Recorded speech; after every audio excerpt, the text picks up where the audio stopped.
capacity building for entrepreneurship and managerial skills will also be organized.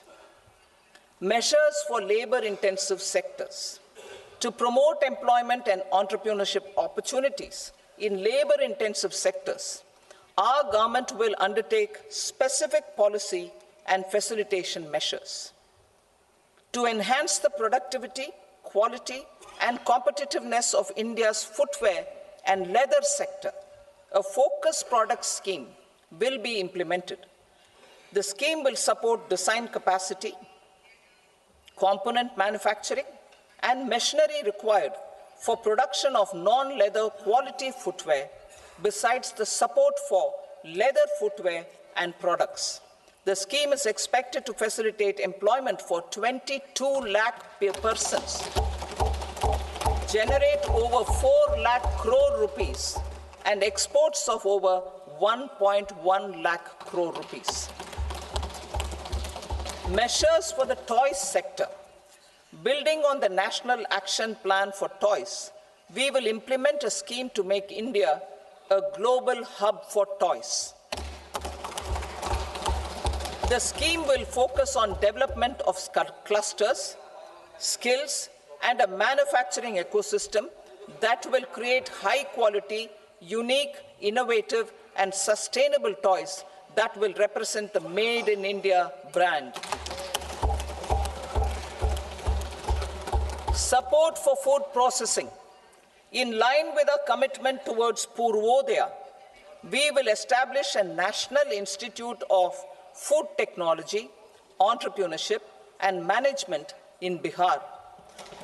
The institute will provide a strong fillip to food processing activities in the entire eastern region. This will result in 1. Enhanced income for the farmers through value addition to their produce, and 2. Skilling entrepreneurship and employment opportunities for the youth. Manufacturing mission, furthering Make in India.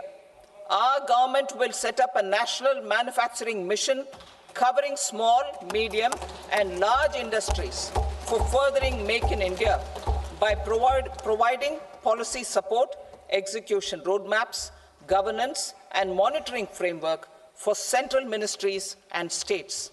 Details are in Annexure E. Given our commitment to climate-friendly development, the mission will also support clean tech manufacturing. This will aim to improve domestic value addition and build our ecosystem for solar PV cells, EV batteries, motors and controllers, electrolyzers, wind turbines, very high voltage transmission equipment, and grid-scale batteries. Investment as the third engine. Now I move to investment as the third engine, which encompasses investing in people, investing in the economy, and investing in innovation. Investing in people. Saksham Anganwadi and Poshan 2.0. Saksham Anganwadi and Poshan 2.0 program provides nutritional support to more than 8 crore children, 1 crore pregnant women and lactating mothers all over the country, and about 20 lakh adolescent girls in aspirational districts and the Northeast region. The cost norms for these nutritional support will be enhanced appropriately. Atal Tinkering Labs. 50,000 Atal Tinkering Labs will be set up in government schools in the next 5 years to cultivate the spirit of curiosity and innovation and foster a scientific temper among young minds. Broadband connectivity to government secondary schools and PHCs. Broadband connectivity will be provided to all government secondary schools and primary health centers in rural areas under the BharatNet project. Bharatiya Bhasha Pustak Scheme. We propose to implement a Bharatiya Bhasha Pustak scheme to provide digital form Indian language books for schools and for higher education. This aims to help students understand their subjects better and in their language. National Centers of Excellence for Skilling. Building on the initiative announced in the July 24 budget, 5 national centers of excellence for skilling will be set up with global expertise and partnerships to equip our youth with the skills required for Make for India, Make for the World manufacturing. The partnership will cover curriculum design, training of trainers, and a skills certification framework and periodic reviews. Expansion of capacity in IITs. Total number of students in 23 IITs has increased 100% from 65,000 to 1.35 lakh in the past 10 years.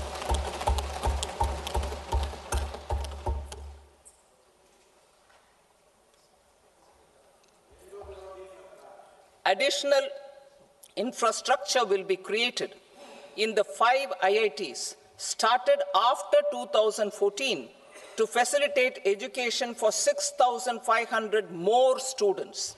Hostel and other infrastructure capacity at IIT Patna will also be expanded.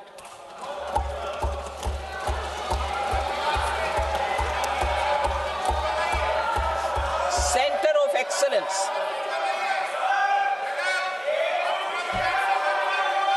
Center of Excellence in AI for Education. I had announced 3 centers of excellence in artificial intelligence for agriculture, health, and sustainable cities in 2023. Now a center of excellence in artificial intelligence for education will be set up with a total outlay of 500 crores. Expansion of medical education. Our government has added almost 1.1 lakh undergraduate and postgraduate medical education seats in 10 years, an increase of 130%. In the next year, 10,000 additional seats will be added in medical colleges and hospitals towards the goal of adding 75,000 seats in the next 5 years. Daycare cancer centers in all district hospitals. Our government will facilitate setting up of daycare cancer centers in all district hospitals in the next 3 years. 200 centers will be established in 25-26 itself. Strengthening urban livelihoods. Our government has been giving priority to assisting urban poor and vulnerable groups. A scheme for socio-economic upliftment of urban workers will be implemented to help them improve their incomes, have sustainable livelihoods, and a better quality of life. PM Swanidhi scheme has benefited more than 68 lakh street vendors, giving them respite from high-interest informal sector loans. Building on this success, the scheme will be revamped with enhanced loans from banks, UPI-linked credit cards with 30,000 rupees limit, and capacity building support. Social Security Scheme for welfare of online platform workers. Gig workers of online platforms provide great dynamism to the new age services economy. Recognizing their contribution, our government will arrange for their identity cards and registration on the e-Shram portal. They will be provided health care under PM Jan Arogya Yojana. This measure is likely to assist nearly 1 crore gig workers.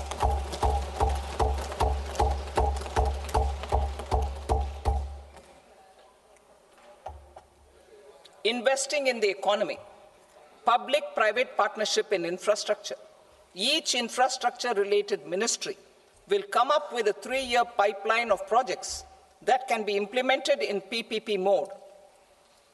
States will also be encouraged to do so and can seek support from the India Infrastructure Project Development Fund, which is a scheme to prepare PPP proposals. Support to states for infrastructure. An outlay of 1.5 lakh crore is proposed for the 50-year interest-free loans to states for capital expenditure and incentives for reforms. Building on the success of the first asset monetization plan announced in 2021, the second plan for 2025 to 30 will be launched to plow back capital of 10 lakh crore in new projects. Regulatory and fiscal measures will be fine-tuned to support the plan. Jal Jeevan Mission. Since 2019, 15 crore households, representing 80% of India's rural population, have been provided access to portable tap water connections. To achieve 100% coverage, I am pleased to announce the extension of this mission until 2028 with an enhanced total outlay. The mission's focus will be on the quality of infrastructure and O&M of rural piped water supply schemes through Jan Bhagidari. A separate MOU or separate MOUs will be signed with the states and union territories to ensure sustainability and citizen-centric water services delivery. Urban sector reforms. Building on the July budget proposals, urban sector reforms related to governance, municipal services, urban land, and planning will be incentivized. Urban Challenge Fund. The government will set up an Urban Challenge Fund of 1 lakh crore rupees to implement the proposals for cities as growth hubs, creative redevelopment of cities, and for water and sanitation purposes announced in the July budget. This fund will finance up to 25% of the cost of bankable projects, with a stipulation that at least 50% of the cost is funded from bonds, bank loans, and PPPs. An allocation of 10,000 crore is proposed in 2025-26. Power sector reforms. We will incentivize electricity distribution reforms and augmentation of intrastate transmission capacity by states. This will improve financial health and capacity of electricity companies. Additional borrowing of 0.5% of GSDP will be allowed to states contingent on these reforms. Nuclear energy mission for Vikasit Bharat. Development of at least 100 gigawatt of nuclear energy by 2047 is essential for our energy transition efforts. For an active partnership with the private sector towards this goal, amendments to the Atomic Energy Act and the Civil Liability for Nuclear Damage Act will be taken up. A nuclear energy mission for research and development of small modular reactors with an outlay of 20,000 crore will be set up. At least 5 indigenously developed small modular reactors will be operationalized by 2033. Shipbuilding. The shipbuilding financial assistance policy will be revamped to address cost disadvantages. This will also include credit notes for shipbreaking in Indian yards to promote the circular economy. Large ships above a specified size will be included in the infrastructure harmonized master list. Shipbuilding clusters will be facilitated to increase the range, categories, and capacity of ships. This will include additional infrastructure, facilities, skilling, and technology to develop the entire ecosystem. Maritime Development Fund. For long-term financing for the maritime industry, a maritime development fund with a corpus of 25,000 crore rupees will be set up. This will be for distributed support and promoting competition. This will have up to 49% contribution by the government, and the balance will be mobilized from ports and from private sector. UDAN regional connectivity schemes. UDAN has enabled 1.5 crore middle-class people to meet their aspirations for speedier travel. The scheme has connected 88 airports, and operationalized 619 routes. Inspired by that success, a modified UDAN scheme will be launched to enhance regional connectivity to 120 new destinations and carry 4 crore passengers in the next 10 years. 4 crore additional passengers in the next 10 years. The scheme will also support helipads and smaller airports in hilly, aspirational, and northeast regional districts. Greenfield airports will be facilitated in Bihar to meet the future needs of the state. These will be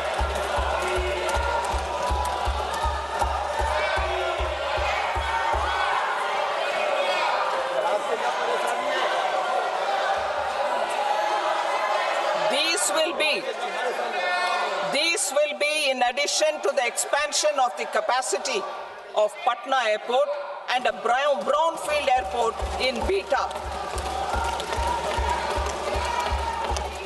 Western Kosi Canal project in Mithilanchal. Financial support will be provided for the Western Kosi Canal ERM project, benefiting a large number of farmers, cultivating over 50,000 hectares of land in the Mithilanchal region of Bihar. Mining sector reforms, including those for minor minerals, will be encouraged through sharing of best practices and institutions of a state mining index. A policy for recovery of critical minerals from tailings will be brought out. Under the special window for affordable and mid-income housing, SWAMI, 50,000 dwelling units in stressed housing projects have been completed and keys handed over to home buyers. Another 40,000 units will be completed in 2025, further helping middle-class families who were paying EMIs on loans taken for apartments while also paying rent for their current dwellings. Building on this success, SWAMI Fund 2 will be established as a blended finance facility with contribution from the government, banks, and private investors.